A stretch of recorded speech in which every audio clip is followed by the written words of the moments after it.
Well, good morning, good afternoon, good evening, wherever you are in the world. We're here live on Co-working Live with Red Worldwide, and I am Dr. Patience Jackson Rose, and we are in the part of the week where we have what we call Tech Thursdays. And so today on Tech Thursdays, we're going to be having the Entrepreneurship edition, where we really deep dive into all things in the world of entrepreneurship from a tech perspective.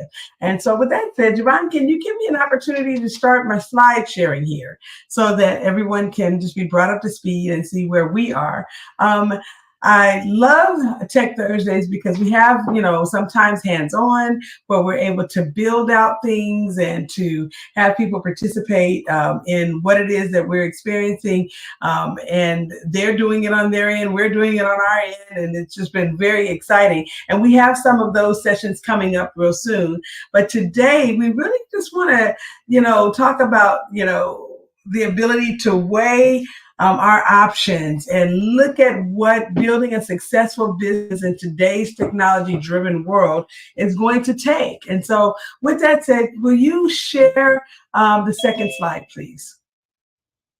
Okay, so we want to look at the importance of entrepreneurship. And while we're taking a look at this, I just want to say thank you to all of those who are in our Zoom studio. We are excited for you who continue to join with us on a daily basis. And I promise we're going somewhere, okay? We've been really building out a lot of things, and sometimes the team has had lots of work to get us there. And other times, they've just been, riding along with us and making sure that everything stays the way that it needs to be so that people have access. And that is so important, that you have a team that can do that. And so we're going to talk about, what it takes to be an entrepreneur and how your team, your tech, and your tools have to be put together to make sure that you are able to complete the mission.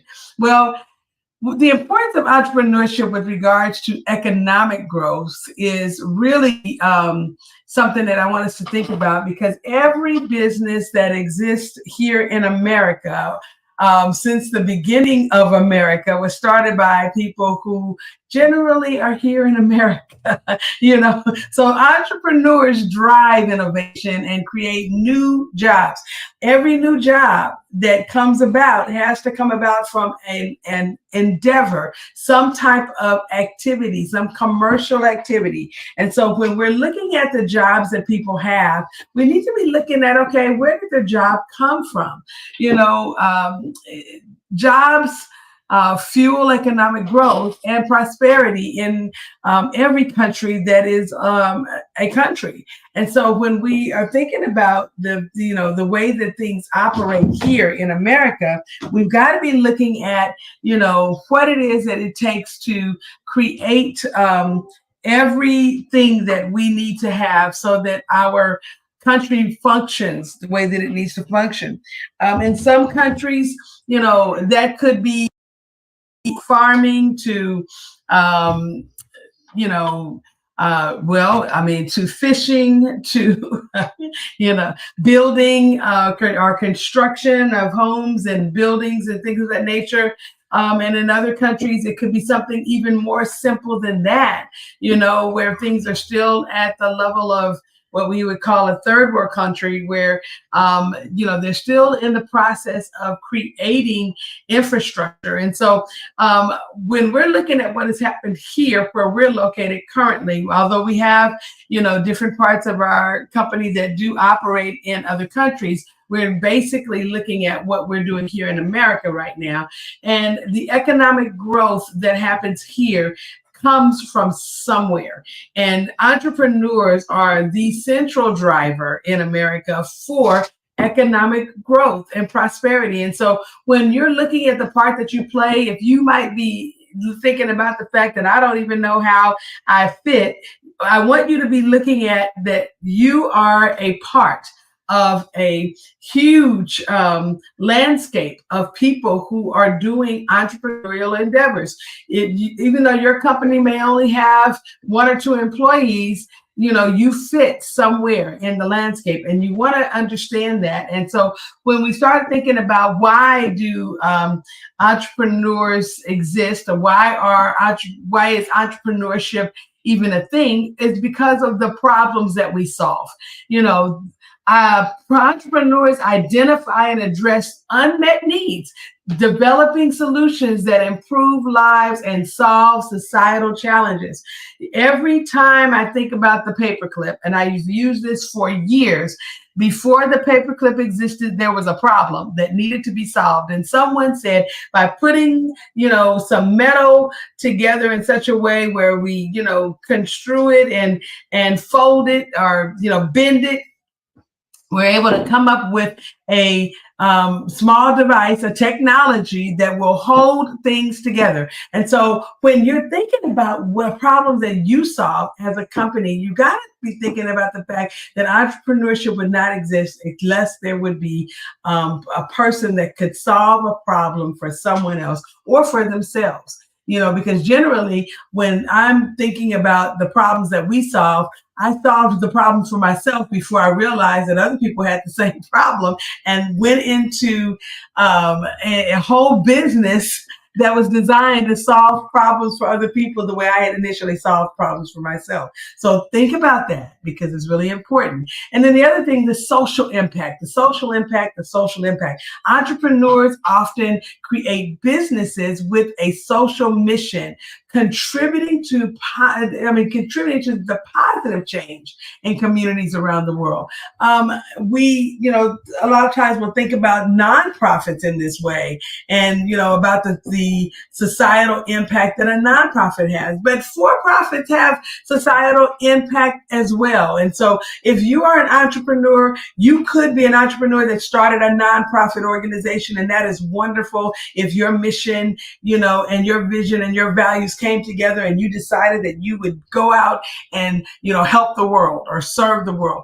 But you could also be a for-profit entity whose design was to go out and serve the world, just in a different capacity and in a different way. And it might be mutually beneficial for you, as opposed to it being a public mission or an exempt purpose as a nonprofit would have.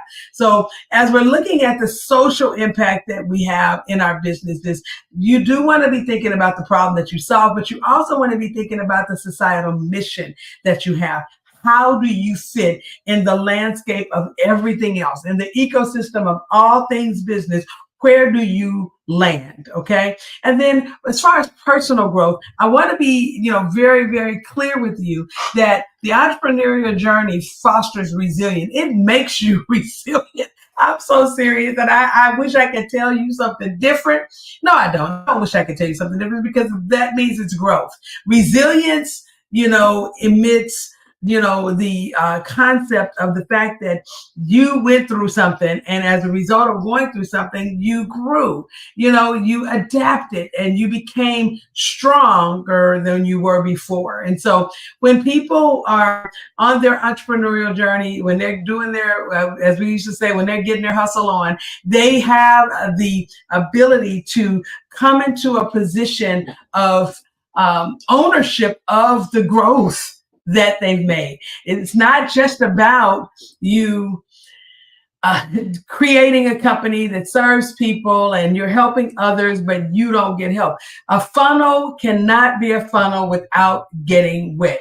Something is going into that funnel, and it's going all the way through, and it's going into a glass, a cup, a jar, or something. And as it's doing so, the funnel itself is interacting with whatever it is that's inside of it. And at some point, it does get wet, or if it's dry goods, it receives the dry goods, and there is a residue. So understand that, the personal growth that you experience because of, going through different things as an entrepreneur does create for you the ability to grow. And growth is expected. It's a part of, a personal development that you should expect to experience as an entrepreneur. Next slide, please. Okay. So what are the challenges that entrepreneurs face? Well, One of the challenges that entrepreneurs face is funding. Securing sufficient funding to launch and grow a business is often a major hurdle. We find that people many times, are in a position to start a company and they bootstrap. And just in case you don't know what bootstrapping is, in other words, you use your own money, okay, to get started. It could be your money from your retirement. It could be money from your 401k or IRA or insurance policies. It could be money that you had, set aside for something, and you decided that you would use that to start a business to create more money so that you would have more to work with. However you got started as a bootstrapper, it came from your coffers, something that you have access to that is yours, that you own. And so many entrepreneurs start in that way. I don't remember the statistics right at this moment, but I will tell you that there are some tremendous statistics to support the amount of bootstrappers out there. There's a ton of us, okay? And for all the companies that I have ever been involved in, I have to tell you that because I'm a serial entrepreneur, and I've been involved in several company startups. Business startups is not something that is that I am a novice to, or at, but I will say this, that about 9 out of 10 of them were started with my own money, okay, and or monies that were in my family, if I can use that as, to say it's a portion of it is mine because it was in my family. So I want to also tell you that when people get access to funding, sometimes, it helps them to get started. But at some point, growth at any level is going to require more access to funds. And so with that said, you have to have, a good revenue performance, financial performance, in order for you to be in a position where you can really take advantage of the company's, having a good solid start and a good, mature, growth. Okay. And so I want you to be aware of the fact that you got to be thinking about a budget ahead of time. You have to know where your money is going to come from, or at least have some idea of what you're going to do. It is never a wise decision for you to jump into business without taking into account, some of these things, because these things are extremely important, and it could, be the cause of some great challenges. I mean, if you start a business and you're not in a position where the company is doing well, and you've hired on employees and the employees don't have access to the funding necessary for them to keep their jobs, okay, because if you don't have access to it, then the employees are not going to have access to it. If you can't pay payroll or meet the budget to make the payments to your contractors, it could create a problem. And so you want to be thinking about, always, how do I secure the necessary amount of funding? How do I make sure that funds are constantly coming in? How do I have a growth trajectory or a growth potential that will allow for the company to stay in the market and do what it needs to do? It's important for you to understand that the market is highly competitive, and it requires entrepreneurs to differentiate their offerings so that they can stand out. Being in a sea of a ton of companies that is just like yours could have an effect on the amount of funds that you're able to bring in. So as we're looking at this from a technologically, rich standpoint, you've got to be able to make sure that the company has, again, the tech, the tools, the time, and the talent, to be able to make it so that you are competing in the marketplace in a way that will allow you the ability to make sure that you have funding to sustain the company, and that you are able to stay, in your industry at a high level, having some amount of the market share. And then time management is really cool. It's when you are able to make sure that you are taking a look at what is available to you and balancing the responsibilities. And, I have to say this because a lot of people, don't necessarily agree with the concept of time management. They have other things that they call it. But at the end of the day, balancing your responsibilities from operations to marketing is going to be important. Okay. I used to tell people that I can multitask and all of these things, but you got to make sure that you are aware that when you have a company, the sharing time with other responsibilities can really be damaging if it is, something that you literally are having to take from one company to give to the other. We are in a situation where we're having to run multiple responsibilities, and sometimes things will suffer if we're not careful. And so managing in your time, mitigating anything that is off, if it's something that is getting more time than it should or costing more time than it should, make sure you're paying attention to that, because what you got to know is that you don't ever know how much time you have until it's gone. And so it's important for you to be in a position where everything you do is done well, and it's organized, and you've counted the cost. You set things up, and you have positioned things so that you are effectively managing and the time and mitigating anything that is awry or that could go awry. Okay, next slide, please.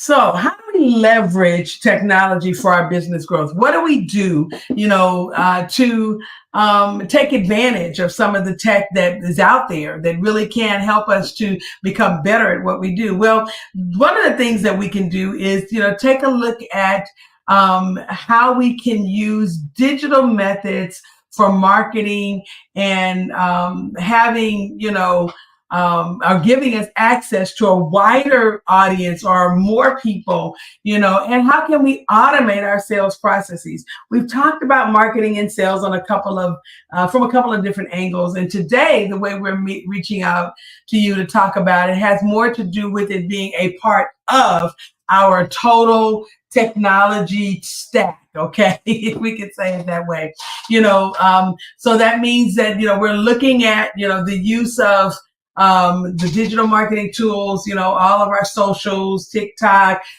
Twitch, Twitter, Instagram, Facebook, or Meta, the metaverse, okay, and X. All of these ways that we can get to people, and reach people that we might not otherwise see in our little offices. We may not see or be able to see but a certain amount of persons a day, because we don't have the time. Remember, we talked about time management. We don't have the time in the day to see more than 10 people. So, and in some cases, we're doing webinars, or we might have a couple of people in masterminds or whatever. So we're able to see a few more people at once. But at the end of the day, when you really look at this from the perspective that we need to see it, you've got to understand that your marketing and your sales relationships, and your ability to automate your processes really are dependent on your tools. Okay. And so, the tools and the tech that you use,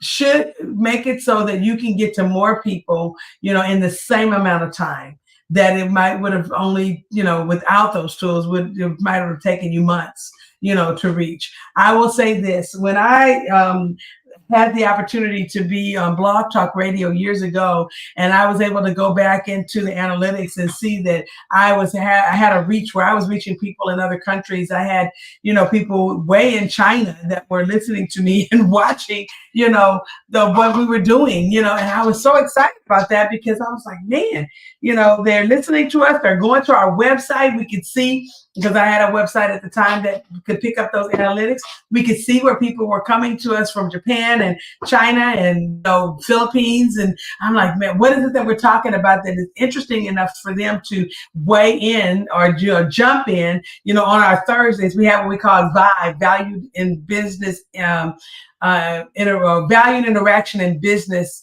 Exchange. And when we would have those episodes on the radio, it was funny because people could call in and they could ask questions, or they could send us a message so that we would know what their questions were and have the ability to answer them, in the show. And so it was something to see that, we had people who were really interested in a lot of the things that were going on at that time, because this is years ago now. I mean, well over, I want to say when we started it is almost 20 years ago. And having the ability to get the answers to their questions, do the research, and show up at the show with the answers, and have people be there on the other end, listening for their answer to their question, that really meant a lot. And so, I will say that having the ability to use the tools, and the tech to widen your audience and to gain access to people that you wouldn't otherwise have access to is going to be huge. And then having the ability to, once you get those people, involved in what you're doing, manage the relationships. I mean, stay involved in, through your customer relationship management systems, manage the interactions and personalize those experiences. That's going to be big, because what now happens is that they are able to, say that they followed up with me, or they, had something that I could use to position myself better in the marketplace, or, all of those things are really important to customers and our potential customers. So you want to make sure that you're putting yourself in the position so that you can, be there for the customer. And then the data analytics, we've talked about business intelligence a lot, and we've spoken, to the fact that you really want to be able to leverage the data, to gain insights into the customer's behavior, having the ability to look at the consumer behavior and go back and tweak things, optimize your strategy and make more informed decisions about how you're going to perform your business, so that you can reach out to all of the customers that you have the desire to serve. That's big, again, because it makes it such that you can increase your financial performance. You can better, or improve your growth potential and your growth trajectory. Even it makes it so you can stay in business as a with your unique value that you offer, and people will choose you over others. Okay, next slide, please. So what are some of the insights we have, from successful entrepreneurs? Okay, what are entrepreneurs saying? Well, one of the things that entrepreneurs are telling me is that you got to stay persistent.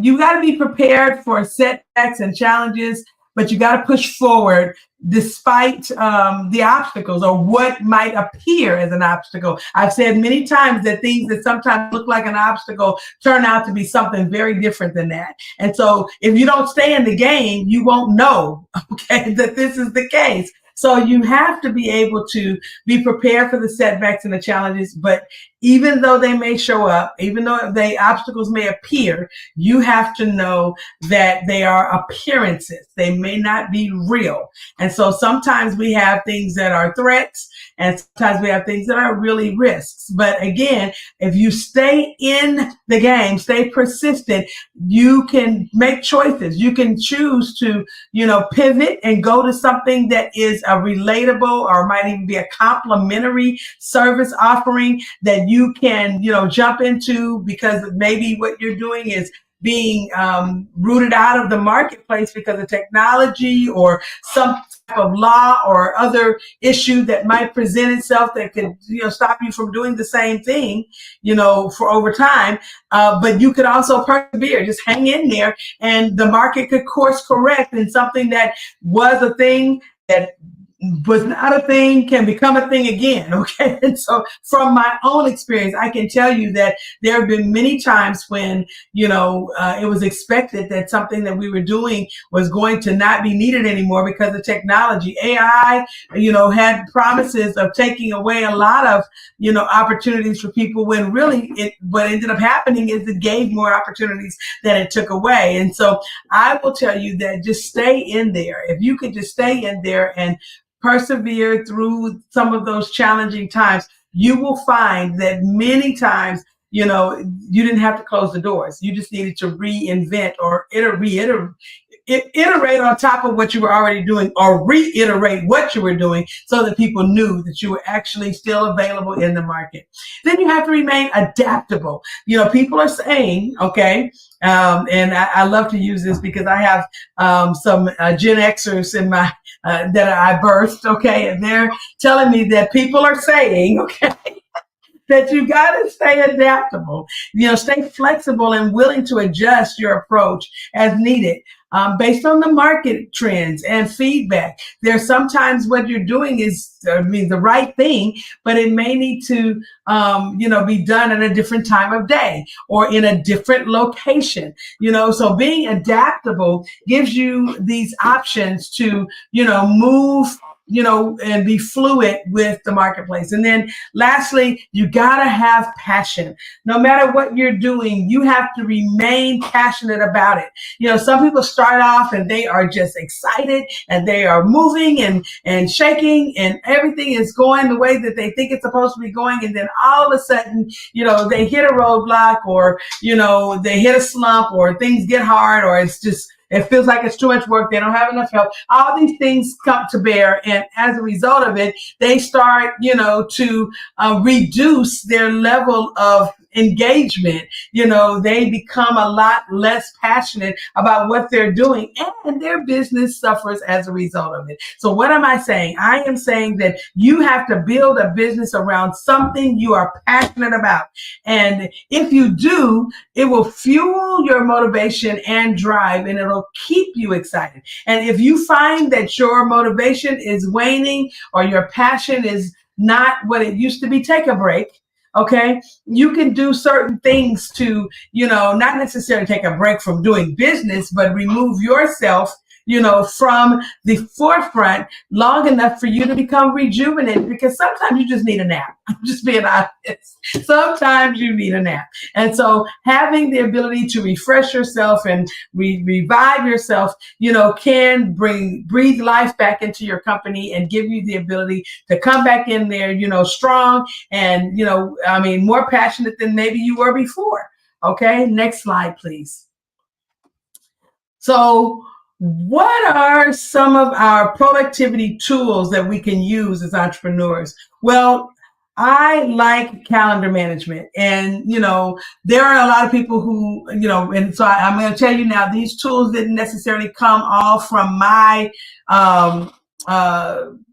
toolbox. I'm going to share with you what others are sharing and what they are using, what hit the top of the list, if I can say it that way. Then I'll tell you what I'm using, okay?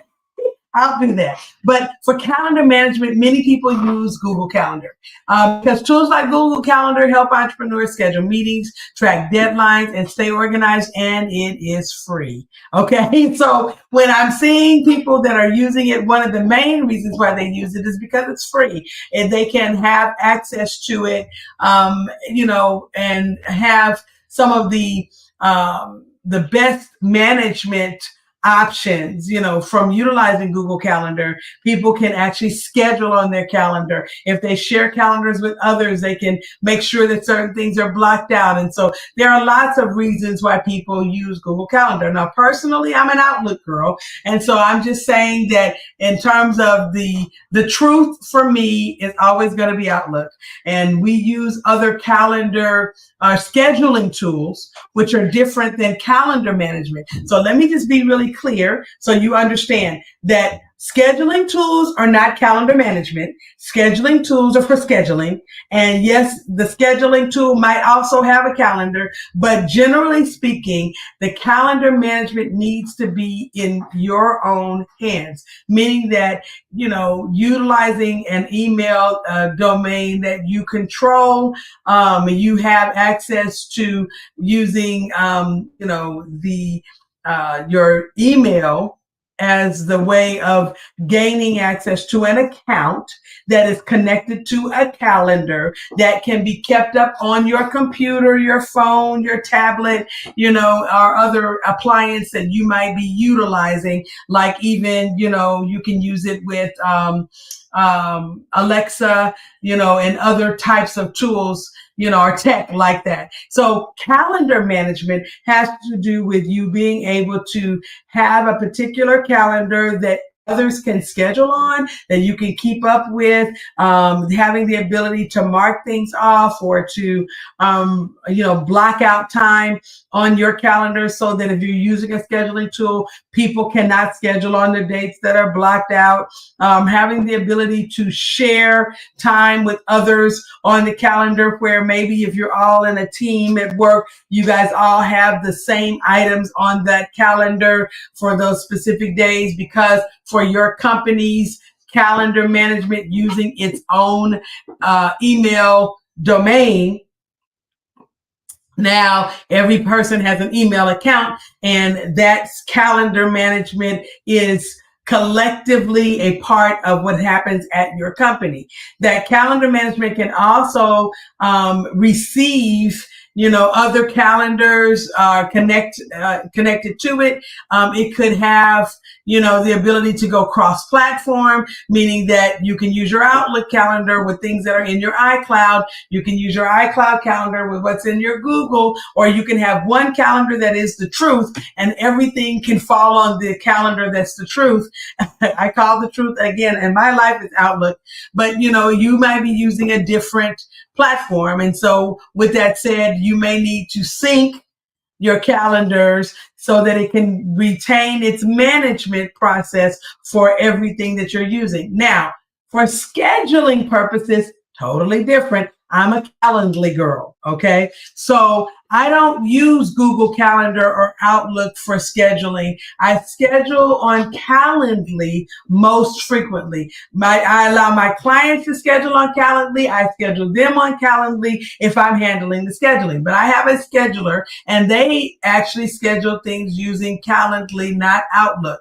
And there's a reason for that, and that's because that gives a level of control for lots of things. Because if we're using Calendly, we have access to being able to collect information, to actually do a form that will allow us to gain knowledge of what it is that a person wants to work on when we're doing a session.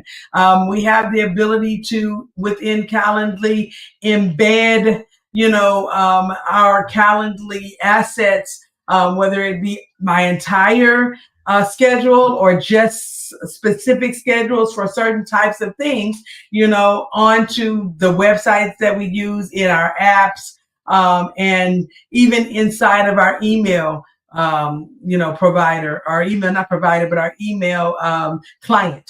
And so I will say to you that for me, Calendly has been my go-to because I absolutely love Calendly's ecosystem. And I love what it is that, the creator of Calendly has done with the platform over time. It has grown tremendously, and every year they're constantly, upgrading it to add new tools and things that makes it a lot easier for a person who is working with a small team to use. Now, other people use lots of other tools. Some people have a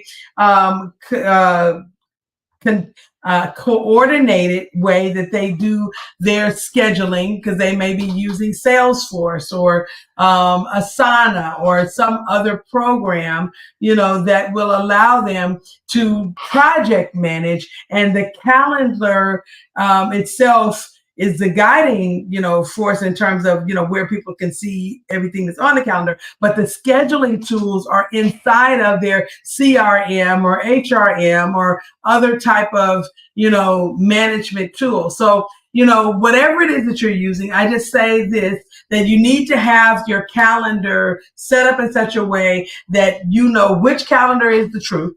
It's the one that always tells the truth, no matter what everybody else is doing, how they're scheduling. That one calendar is going to always be in, sync, and everything else needs to be in sync with it.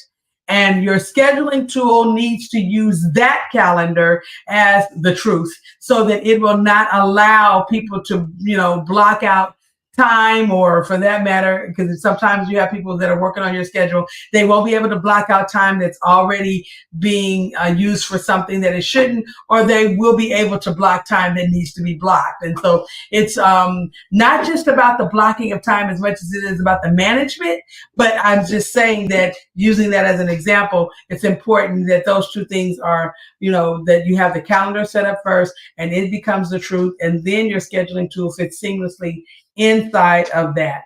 Okay, so for task management, there are lots of platforms. There's Asana, there's Trello, there's Slack has a component, for task management, and I will tell you that we have used a plethora of task management apps and platforms, and I liked Asana when we used Asana.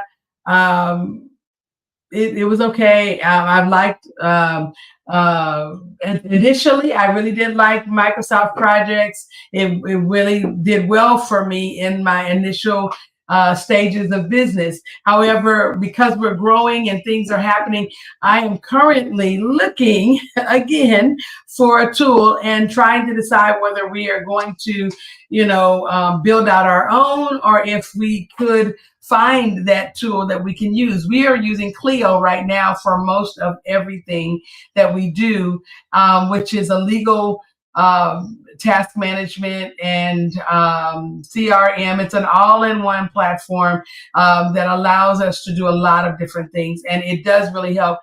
We also use some of the features inside of the QuickBooks ecosystem into an ecosystem for some of our task management on the side of our, tax and tax advisory, business advisory, and virtual CFO management services. And so because we have two different companies that do two very different things, we have to have two different kinds of platforms. But we are, like I said, we are still looking, because, I find that, many times I am in a situation where, because we are growing to a certain position and we found that the tool that we were using was kind of working, but then there were things that were brought out and we realized that, we still have a little ways to go.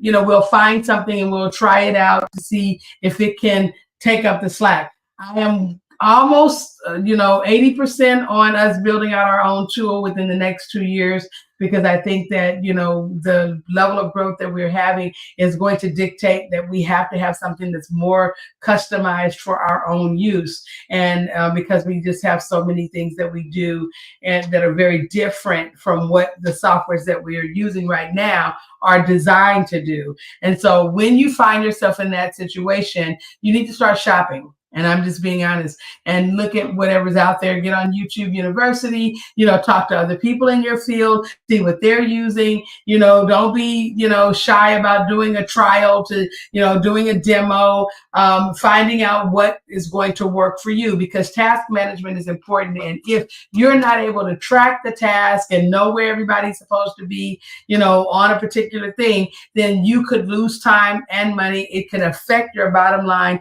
and you can end up in a situation where you are spending way more time to complete a task than you should. All right. So what about note taking? Well, this is a huge one, and I'm going to talk about what everybody else is doing, then I'm going to tell you what I'm doing. Okay. So apps like Evernote, that's where I started. That's where a lot of people still are today, have been around for a while, and Evernote has been the go-to for a lot of people. Let me just say this. I was very enamored with Evernote for many, many years, because it was cross-platform. Back in the day, before there was even a smartphone, Evernote was out there on PDAs. And so the personal data assistants, for those of you who are too young to know anything about that, it was our smartphone. Before there was ever a smartphone, there were appliances, technological appliances that looked a lot like the smartphone does right now, that we had apps on, and we used those at the time, for word processing and spreadsheets and all of that kind of thing in our hand. And I had promised that on one of these Tech News Thursdays, Thursdays, I was going to bring one to show you because I still have one that I am keeping that I know is probably worth a lot of money at this point, because of how old it is and the fact that it still works and the battery still works. Okay. And so I'm just holding on to it just so that I can, have it to share. I don't know, with my grandkids or my great grandkids. I'm not sure, and others to see how much technology has grown over time. But having the ability to take notes on the fly is huge. And I will say to you that, Evernote was all the rage for many, many years. When the company changed hands and there were a lot of things that began to be done differently, our needs changed. We started moving in the direction of looking for other types of note-taking apps. And so Notion is a very, very good software to use. A lot of people are using it. It's cross-platform. They use it on their phone, on the web, because there's a browser version on all things tablets. And there's a whole Notion community. It's cult-like in its effect, just like Apple. And I will tell you that people who use Notion, use it for a lot of things. Okay, so just saying. Go back, please. Thank you. Okay, so when you're looking at Notion, you got to understand that it is there's a learning curve, and I personally haven't had the time to really dive into it the way that I want. Which is, even though I own it, I don't have the time to use it just yet.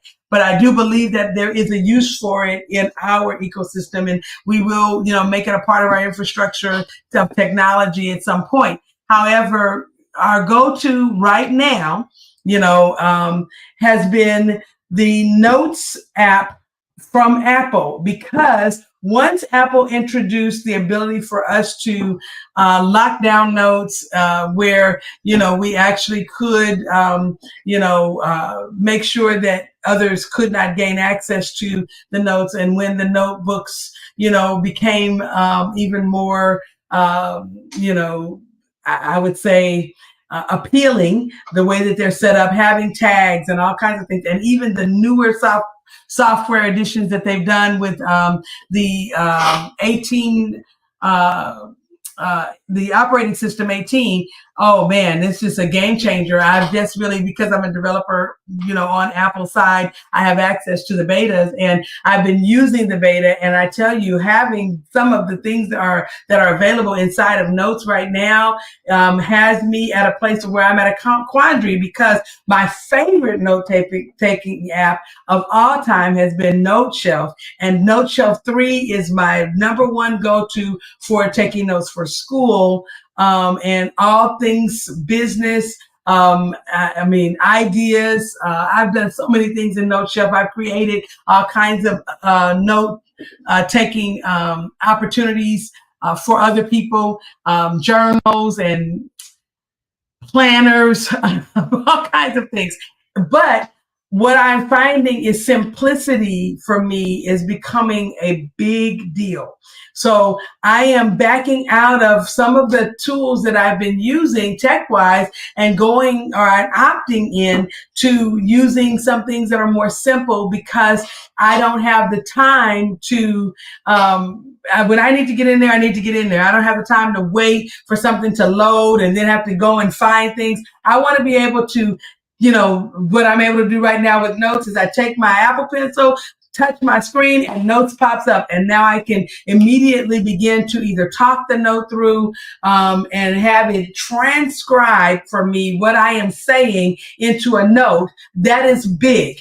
And, and I don't have to pay anything extra for that service. Okay. So that is something that has caused me to cancel some subscriptions. Otter's not getting my money anymore, because I can actually open up a note while I'm in a meeting and have that note transcribing my entire meeting. And no, it doesn't, give me the ability to identify the different voices. But if it's the right kind of meeting, I don't need all of that. So I'm using, for note taking, right now, my number one tool is going to be Notes by Apple. My second tool is going to be Note Shelf 3.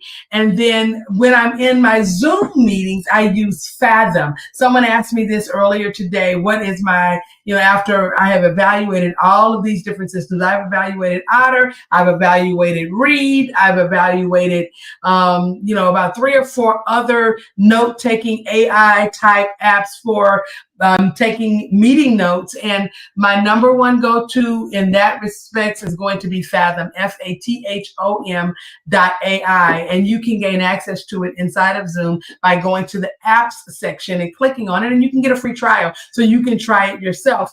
And no, I'm not a person that tries these things out for companies because of the fact they send it to me. I'm really using it, and it is really working for me. Okay, and the way I use it is when we're in a meeting, it's taking the notes. When we're done with the meeting, I go to create a summary of the meeting. I send the summary of the meeting to, depending on the client that it is that I'm meeting with, I will send them the summary of the meeting. They will also give them timestamps so they can go back and, find certain things that have happened in the meeting, and, click on it and open it up and listen and, and read, the transcript. So they can, be informed about what we discussed again, and see what the action items are, and so there are ways that the summaries can be curated based on what your, end result is.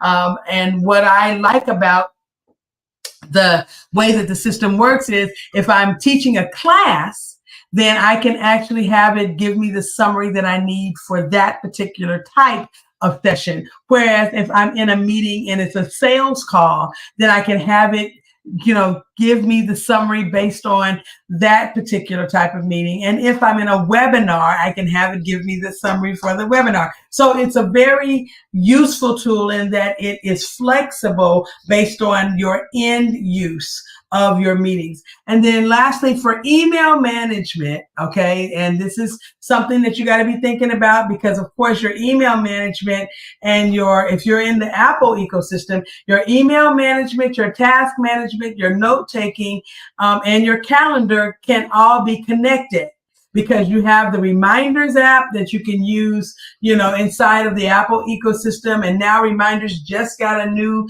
facelift. And so you can use it for task management in many different ways. You can make it really work for you for, depending on the types of tasks that you're doing. You can create an entire system around the Reminders app and the note-taking app. And so, with that said, you could get all 4 of these things right inside of the Apple ecosystem if you're using Apple. You can also do the same if you're using a PC and a Windows-based operating system with the, Microsoft, products, because they have OneNote, they have, for, the note taking, they've got the task management that you can take advantage of with Microsoft projects, and, some of the other Microsoft products that, are working very, very well right now for task management.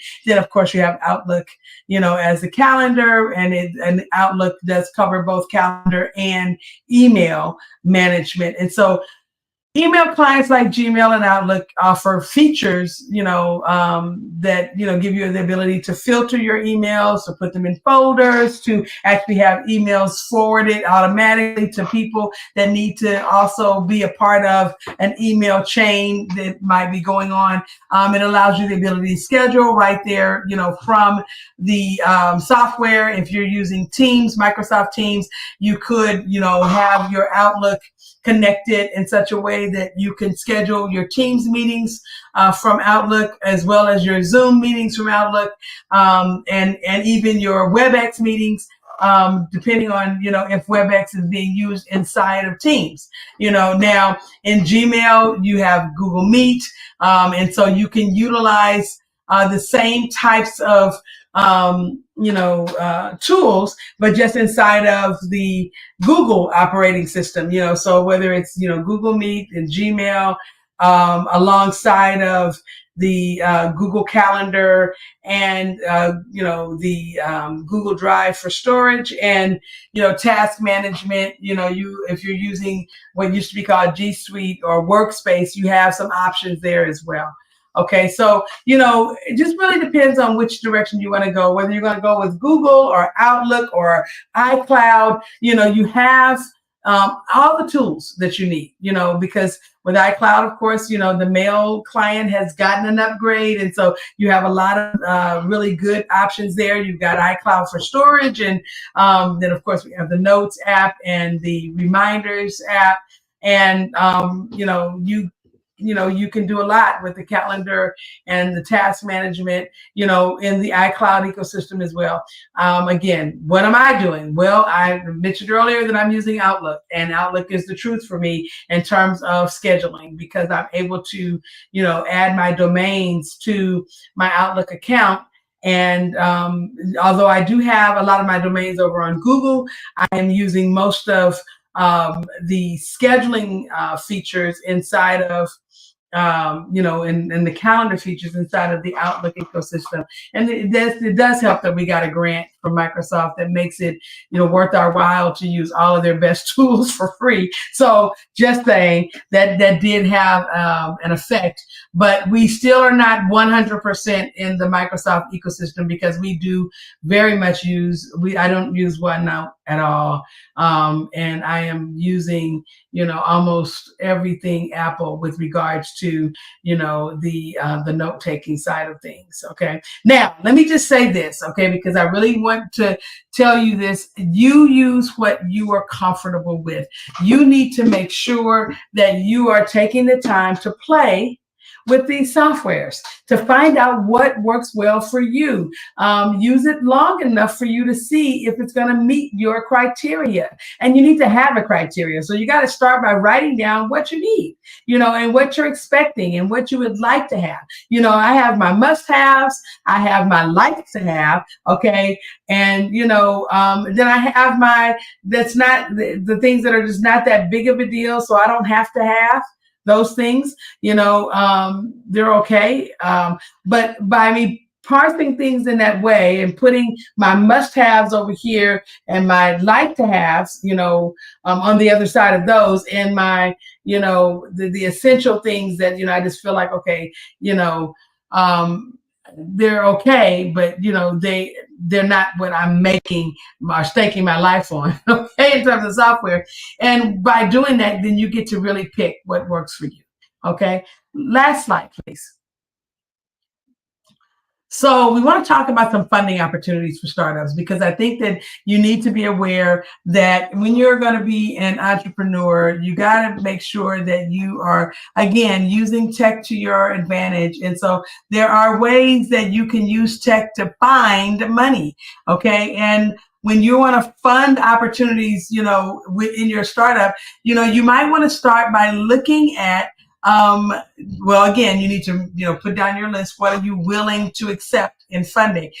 For me, I wasn't willing to share, anything in my for-profit with anyone. So it was going to be a bootstrap process for us, which meant that it may be a longer, path to start, because we had to raise the money ourselves out of whatever it is that we had available to raise the money, from, so that we could get started. But some people are willing to do the angel investors. And if they are, these angel investors are individual investors who provide funding in exchange for equity in early stage companies. So giving them a little, 5%, 10%, or sometimes 20 or 25% of your company will give you access to their money. And that gives you the ability to, get started, sometimes you have in a way that gets you a faster path, to the market. Okay.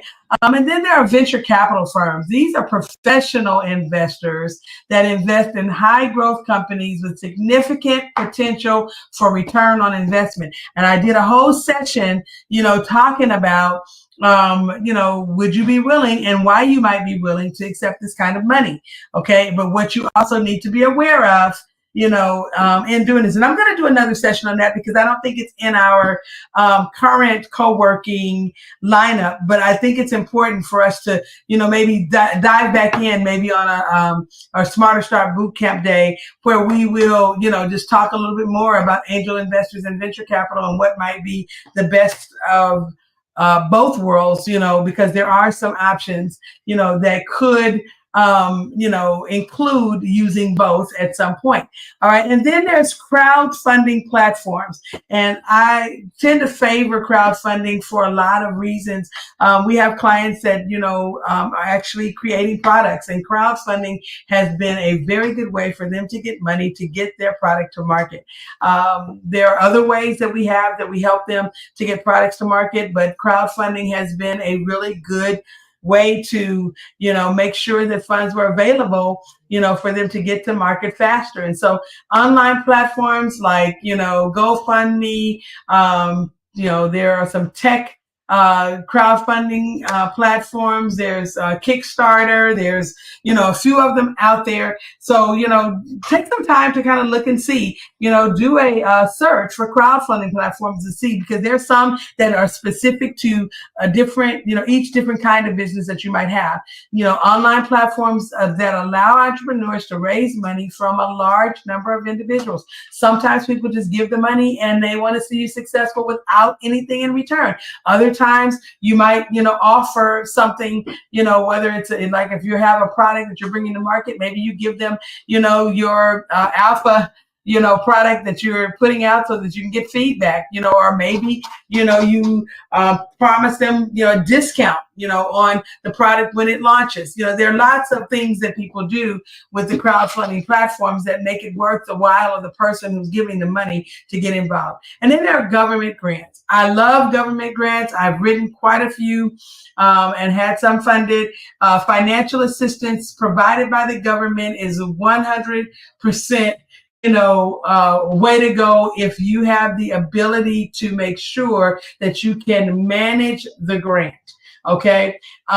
There are so many agencies that will, provide support to for-profit and nonprofit businesses and individuals. So, there was a time where we watched a gentleman get, $500,000 to, take a year off and write a book based on the book he wrote before, and everybody was really interested in getting the new book out there. People, were weighing in, but he was able to get a government grant that actually allowed him the rest of the money he needed to take the year off and do what he needed to do to get his new book out. So I am saying to you that government grants are out there, and they're there for lots of reasons. And so we want you to take advantage of that, because it is something that is a powerful way for you to be able to begin to do business. And so my final thoughts, and so I do have one more slide for final thoughts, but my final thoughts are that, we've really explored a wealth of